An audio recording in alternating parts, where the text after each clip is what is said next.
Assalamualaikum warahmatullahi wabarakatuh. Di minggu ini kita lanjutkan lagi mata kuliah Termodinamika 2 dan di pertemuan 11 kita akan membahas atau mempelajari tentang kesetimbangan cair-cair. Jadi di sini saya hanya sedikit memberikan istilahnya pengantar, perkenalan terkait dengan kesetimbangan cair-cair.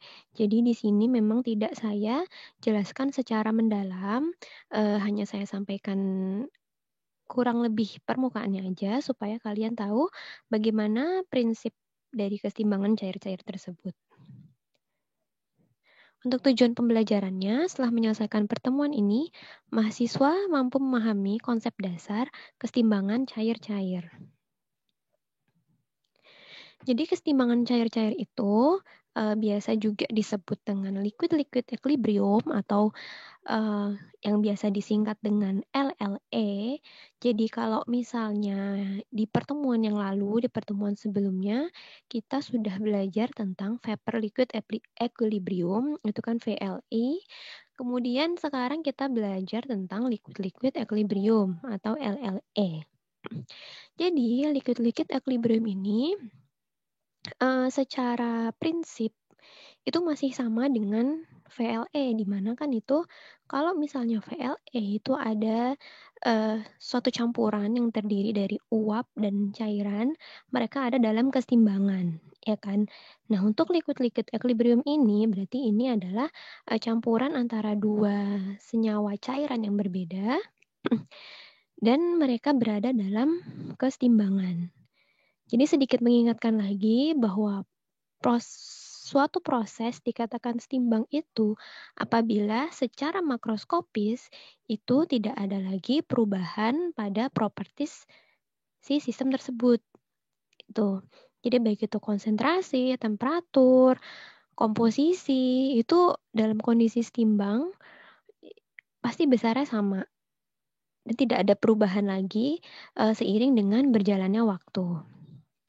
Nah, LLE ini secara umum dapat digunakan untuk memisahkan campuran fase liquid. Jadi seperti yang udah tadi saya sampaikan bahwa LLE itu kan merupakan campuran dua atau lebih senyawa liquid, ya kan, cairan gitu kan. Nah, aplikasi dari LLE tersebut di ilmu teknik kimia itu paling sering itu digunakan dalam proses ekstraksi. Ya kan, jadi dalam proses ekstraksi kan itu misalnya kita punya suatu cairan, kemudian nanti kita pengen mengambil salah satu dari komponen tersebut dengan menambahkan pelarut. Nanti salah satu komponen tersebut ada yang terekstrak, kurang lebih seperti itu. Tadi untuk proses ekstraksi itu tidak beda jauh dengan contoh yang saya tuliskan di sini. Misalnya di sini ada suatu campuran miscible antara A dan B. Mungkin ada yang belum tahu miscible itu apa. Jadi miscible itu saling bercampur gitu ya. Jadi antara senyawa atau cairan A dan B ini mereka saling bercampur ya kan, sehingga homogen lah gitu istilahnya. Kemudian dari campuran tersebut kita ingin mendapatkan A murni. Nah, ini caranya gimana? Caranya adalah kita harus menambahkan suatu solvent atau pelarut. Misalnya di sini pelarutnya adalah C, di mana C ini bisa melarutkan B, sementara A dan C bersifat immiscible. Jadi A dan C di sini dia tidak saling melarutkan, maksudnya tidak saling bercampur ya. Jadi mereka bisa terpisah gitu. Nah, jadi untuk gambarannya bisa kalian lihat di gambar yang di bawah ini. Misalnya di sini pertama-tama tadi kita punya campuran A dan B yang homogen. Dia kan bersifat miscible. Jadi dia hanya ada satu fase gitu. Kita tidak bisa memisahkan begitu aja antara campuran A dan B ini ya kan. Nah, kemudian kita mau mengambil A. Kita ingin mendapatkan senyawa A yang murni gitu kan. Nah, caranya gimana? Tadi sudah saya sampaikan bahwa kita harus menambahkan suatu chemical, biasanya itu adalah pelarut atau solvent. Misalnya di sini kita gunakan pelarutnya itu adalah C, ditambahkan ke dalam campuran ini tadi. Nah, otomatis di dalam wadah ini kan ada komponen A, B, dan C. Tadi di sini dikatakan bahwa C dapat melarutkan B. Berarti kan dari sini C dan B ini dia bercampur ya kan. Si C ini bisa menarik B sehingga mereka saling bercampur. Nah, tapi karena A dan C bersifat immiscible, jadi A-nya ini bisa terpisah nih di sini nih. Nih ya. Nih, A di sini terpisah. Sementara yang bagian atasnya tadi ada campuran antara B dan C. Nah, kalau sudah seperti itu, biasanya proses ekstraksi itu dilanjutkan dengan proses settling. Jadi kita menunggu dalam waktu tertentu supaya si senyawa A dan campuran B dan C ini bisa terpisah sehingga kita bisa mengambil A-nya saja, di mana nanti B dan C-nya kita keluarkan sampai akhirnya kita bisa mendapatkan senyawa A yang jauh lebih murni. Walaupun di sini kemungkinan itu sangat kecil untuk bisa mendapatkan 100% A, tapi setidaknya impurities-impuritiesnya itu atau senyawa lainnya itu konsentrasinya sudah jauh lebih kecil daripada campuran yang pertama di sini. Nah, jadi kurang lebih seperti itu. Itu adalah salah satu contoh aplikasi untuk kesetimbangan cair-cair, yaitu proses ekstraksi. Kemudian di sini saya tuliskan bahwa kesetimbangan cair-cair dipengaruhi oleh P, tekanan, dan temperatur. Ya kan? Jadi misalnya tadi kita punya suatu campuran, ini misalnya saya pakai contoh yang tadi aja ya kan. Misalnya di sini ada A, ada B juga. Ya kan? Terus kan tadi ditambahkan C, ya kan? Berarti kan di sini tadi maaf. Berarti di sini tadi ada A, B, dan C, ya kan? Terus sampai akhirnya mereka bisa terpisah karena kan tadi yang B sudah ditarik oleh C, ya kan? Misalnya di sini ada B dan C. Ini sedikit saya ulang lagi di slide yang tadi, nggak apa-apa ya. Di sini ada A. Nah, di sini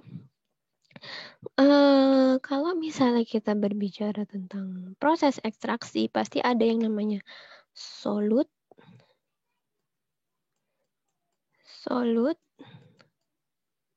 dan solvent.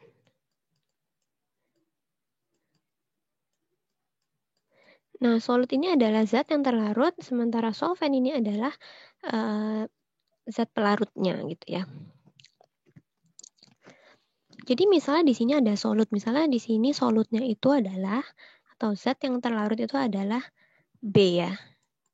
Di sini dalam contoh ini tadi B ini sebagai solut. Nah, di sini kan sebenarnya masih ada B juga kan, tapi konsentrasinya jauh lebih kecil dibandingkan dengan yang lapisan bagian atas ini tuh.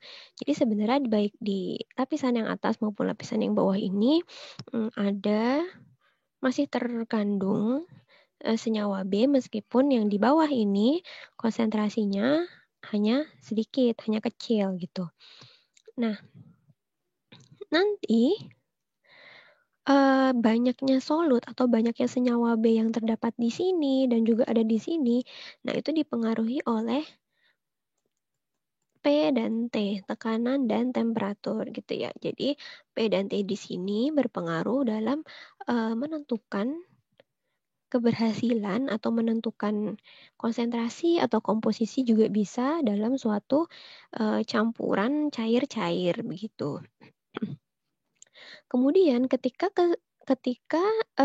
kondisi setimbang itu sudah tercapai, itu kita bisa mengetahui komposisi masing-masing senyawanya, kan?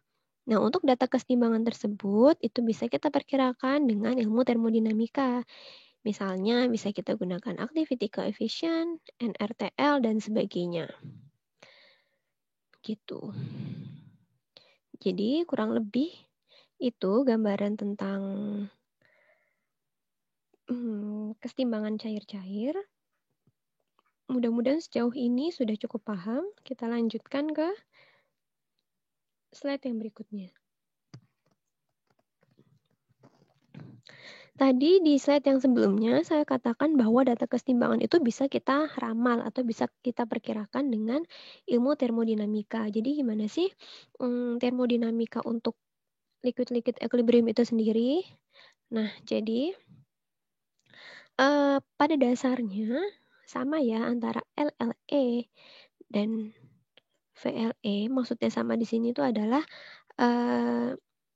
antara temperatur, tekanan, dan fugasitas itu mereka seragam dalam kondisi setimbang, ya kan?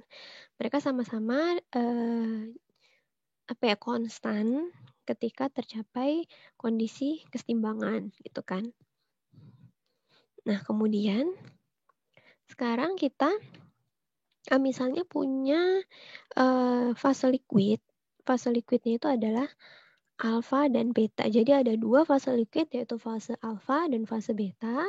Nah, dalam kondisi setimbang maka fugasitasnya itu akan sama antara fugasitas yang di fase alfa dengan fugasitas yang di fase beta. Kemudian, sekarang ke dalam persamaan ini kita juga libatkan parameter yaitu activity coefficient. Activity coefficient itu yang gamma itu. Di sini berarti jadi XI, gamma I, FI. Ini untuk yang fase alfa. Fase alfa. Ini untuk yang fase beta. Ini sama dengan XI, gamma I, FI untuk yang fase beta. Kan? Kemudian di sini dituliskan apabila setiap senyawa murni itu bisa bisa tersedia atau ada dalam fase liquid.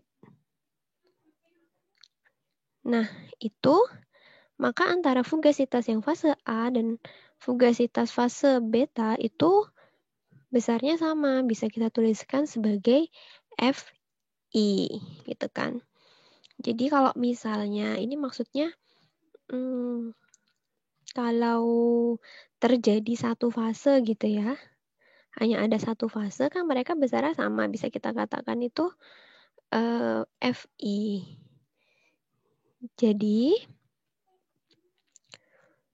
persamaan yang ini menjadi XI gamma I ini untuk yang fase alfa. Kemudian ini XI gamma I yang fase beta. Tadi karena antara fugasitas si fase alfa dan fase beta itu nilainya sama, yaitu kita anggap sebagai Fi, makanya persamaannya menjadi 14.7 ini.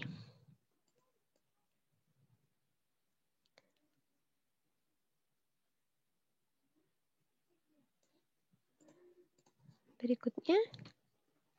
Nah, ini sebenarnya persamaan-persamaan ini nih hanya saya kenalkan, jadi untuk gambaran aja, tapi memang di sini saya tidak bahas secara lebih mendalam, karena memang untuk persamaan termodinamika untuk LLE ini jauh lebih rumit dibandingkan dengan yang VLE, dibandingkan dengan yang vapor liquid equilibrium gitu.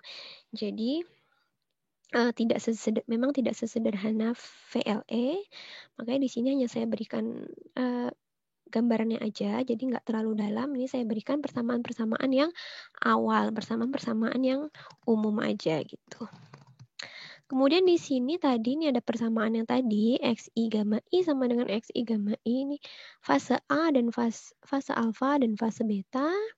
Kemudian yang ini kan X2 nih. Ini kan X2 alfa ya kan? Berarti X2 alfa kali Y2 alfa.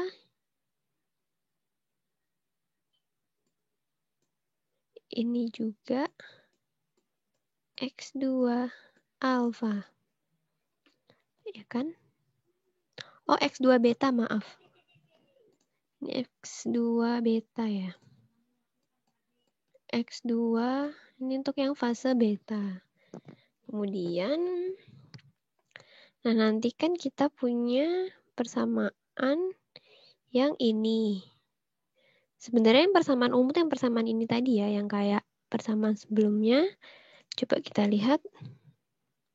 Ini kan, XI gamma I sama dengan XI gamma I. Itu untuk yang untuk masing-masing fase gitu kan. Nah, dari persamaan yang ini tadi,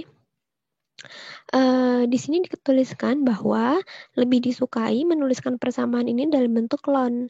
Jadi ln gamma 1 fase alfa per gamma 1 fase beta sama dengan ln X1 fase beta dibagi dengan X1 fase alfa. Jadi ini adalah persamaan yang lebih disukai gitu dibandingkan hanya dengan persamaan seperti ini. Gitu. Saya hapus dulu.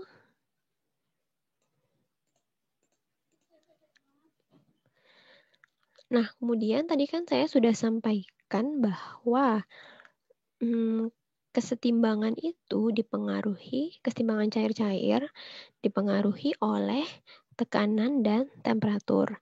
Nah, kalau misalnya tekanannya itu konstan ataupun kalau misalnya terdapat perubahan tekanan tapi perubahannya hanya kecil, jadi kan kita bisa abaikan. Jadi bisa dianggap itu tidak ada perubahan tekanan. Kalau misalnya tidak ada perubahan tekanan, jadi untuk suatu sistem biner campuran liquid-liquid itu biasa disajikan dalam bentuk solubility diagram seperti yang terdapat pada slide berikut ini. Jadi solubility diagram ini menunjukkan suatu sistem biner untuk LLE. Jadi untuk LLE yang biner. Jadi biner itu kan terdiri dari 2 komponen aja kan. Nah, jadi kalau misalnya ada campuran liquid-liquid tapi campurannya itu komponennya hanya ada 2, kita bisa tahu hubungan antara temperatur dengan komposisi dalam bentuk solubility diagram seperti ini. Jadi di sini kita lihat ini menunjukkan hubungan antara temperatur dan X1.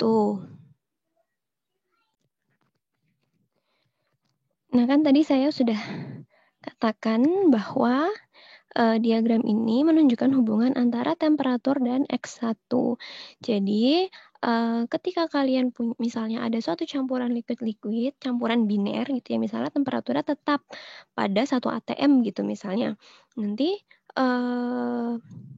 di temperatur yang berbeda-beda, kalian bisa perkirakan, kalian bisa tentukan misalnya pada temperatur sekian, berapa komposisinya, dan temperatur yang berbeda lagi, misalnya berapa komposisinya. Nah, itu bisa dilihat dari solubility diagram seperti ini. Jadi di sini ada beberapa contoh solubility diagram, dan perlu diingat bahwa untuk setiap diagram itu, misalnya untuk setiap campuran itu masing-masing memiliki solubility diagram yang berbeda-beda gitu. Jadi kayak misalnya ini ada tiga solubility diagram ini untuk campuran senyawa yang berbeda-beda. Nah, beberapa hal yang penting yang perlu kalian ketahui adalah di sini ada garis tebal ya. Di sini ada garis hitam di sini. Dan di sini juga ada garis hitam yang membentuk seperti kubah. Kemudian ini juga ada yang bentuk seperti kubah tapi ke bawah gitu ya. Nah, yang berada di dalam garis tebal ini menunjukkan liquid yang terbentuk itu adalah 2 fase. Nah, sama halnya juga dengan di sini. Nah, yang ada di dalam garis ini menunjukkan cairan yang terbentuk 2 fase. Di sini juga ada 2 liquid phases-nya di sini di dalam.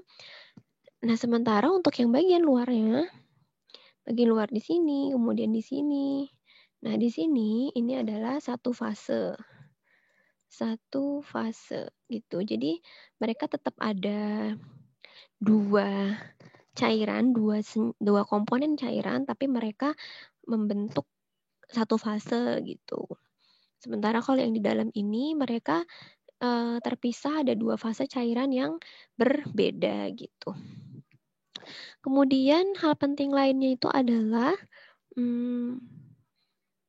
nah di sini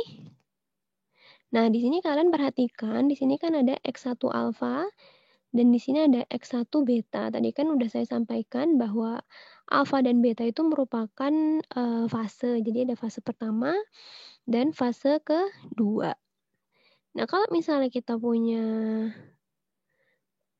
nih di titik ini, di titik A ini menunjukkan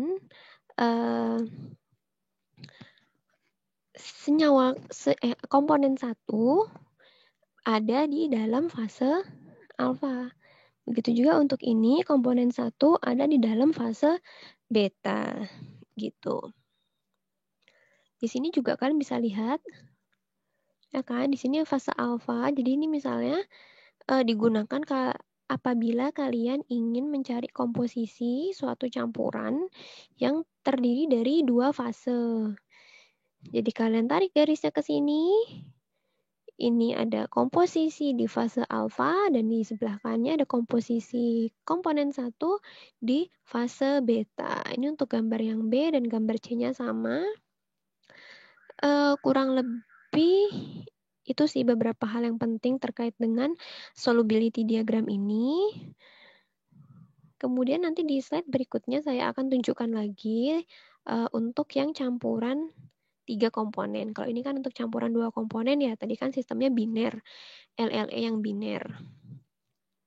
Berikutnya ini untuk yang campuran 3 komponen. Misalnya di sini, ini tuh adalah biasa kita sebut sebagai triangular phase diagram. Jadi di sini ada suatu diagram yang menunjukkan komposisi campuran yang terdiri dari 3 komponen. Ini cara bacanya gimana? Sekarang coba saya jelaskan. Jadi di sini kalian lihat ini ada campuran yang terdiri dari aseton, kemudian MIBK, dan air atau H2O. Nah, pertama yang harus kalian ketahui adalah di titik ini nih, yang saya tandain merah nih, ini di ujung-ujung segitiga ini merupakan komponen murni dari masing-masing senyawa. Jadi kalau misalnya di titik ini adalah komposisinya itu adalah aseton 100%, jadi hanya asetonnya aja. Kemudian di sini MIBK 100% dan di sini air 100%. Jadi ini adalah komposisi masing-masing senyawa murninya, begitu. Kemudian sekarang kita lihat yang aseton dulu. Kita lihat ke bawah. Di sini ada 95, 90, 85, 80 dan seterusnya. Ya kan? Nah, ini menunjukkan apa? Ini juga menunjukkan persentase komposisi si asetonnya ini. Jadi di sini 95%, di sini 90% dan seterusnya. Dan di sini di titik ini asetonnya 0 atau nggak ada aseton sama sekali ya kan. Nah, sekarang kita lihat dari MIBK. Nah, kalau MIBK kita bacanya ke arah sini ya. Nih, yang ada angkanya 90, 95 nih. Ini jadi di sini ada komposisi MIBK 95%, 90%, kemudian di sini ada 50%, sampai akhirnya di sini ini MIBK-nya 0. Kan. Kemudian sama halnya juga untuk yang air. Air di sini ada komposisinya 95, 90, terus sampai akhirnya di sini tidak ada air. Begitu ya. Sekarang saya ambil contoh misalnya. Saya punya titik.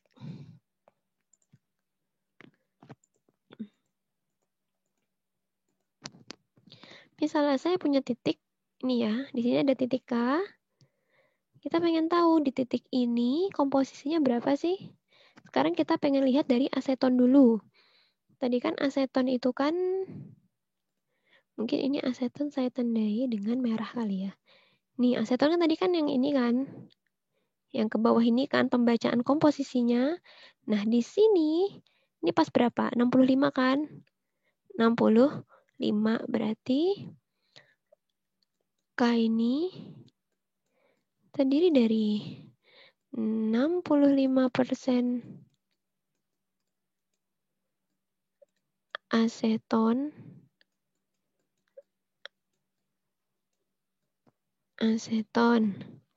Kemudian sekarang kita lihat MIBK-nya.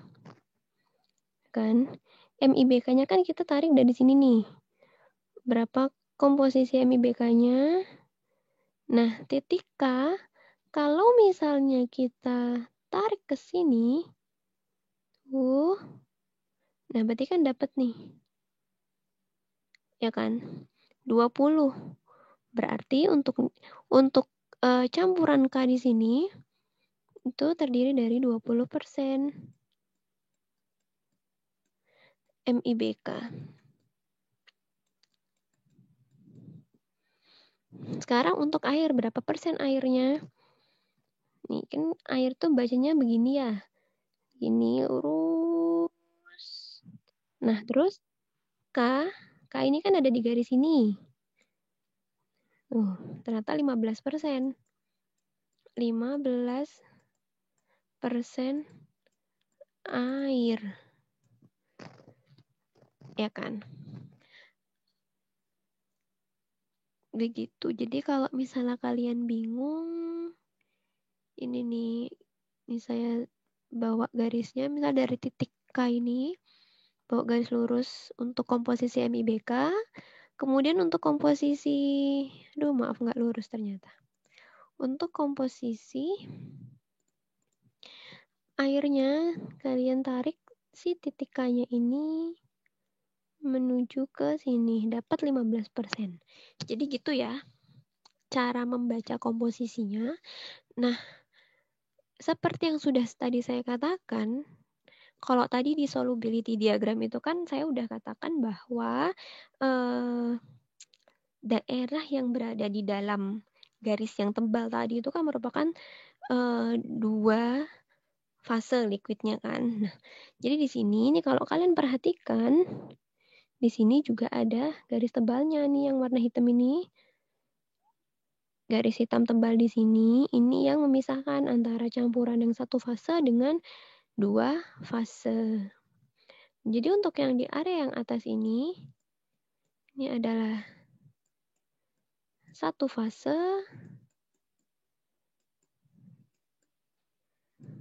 Kemudian yang di sini, yang di dalam dome ini dalam garis tebal ini, dua fase.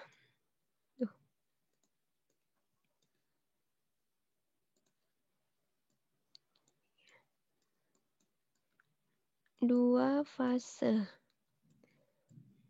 Gitu ya. Kemudian, mungkin ini saya hapus dulu supaya nanti nggak terlalu bertumpuk.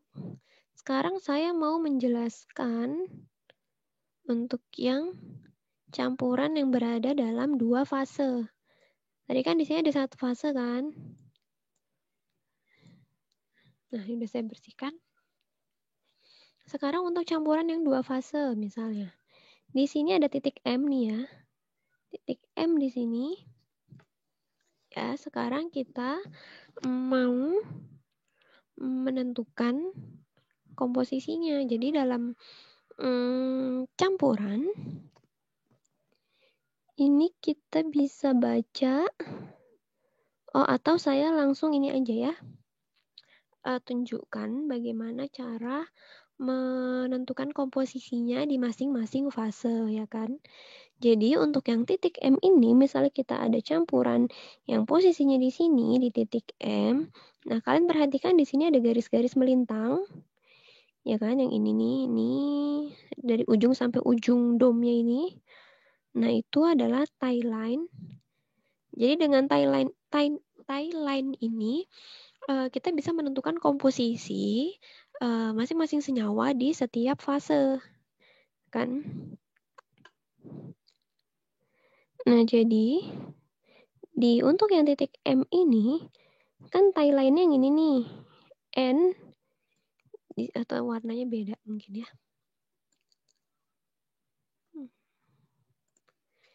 Kita tarik ke sini sampai kita tariknya sampai di batas yang solid line ya, yang yang garis tebal. Ada N dan ada L. Nah, kemudian di sini kita bisa tentukan komposisinya. Misalnya untuk yang di fase pertama, di fase yang di sebelah kiri sini, komposisinya itu terdiri dari berapa nih? Ini ya 85% air. Berarti 85% air. Ini kan, kemudian kita tarik, ini mungkin nggak pas di garisnya. Nah, ini kayaknya saya tarik untuk aseton ini kurang lebih, anggap aja 12 ya. Di sekitar sini, mungkin 12%. Ini kurang lebih 12% aseton. Aduh, susah.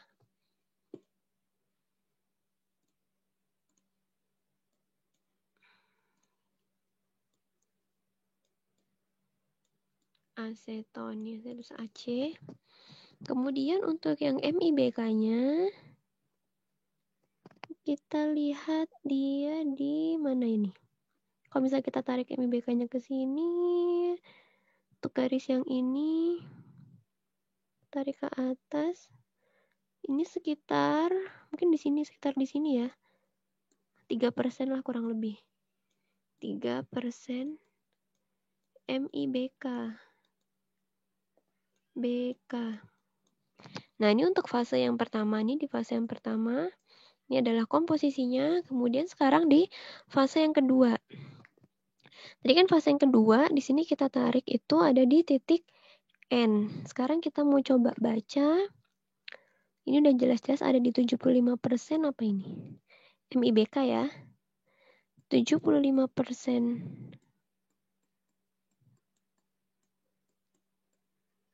MIBK. Kemudian untuk asetonnya berapa? Asetonnya ini pas di sini. Tarik ke sini. Oh, salah. Ini tarik garis lurus pas di 20%.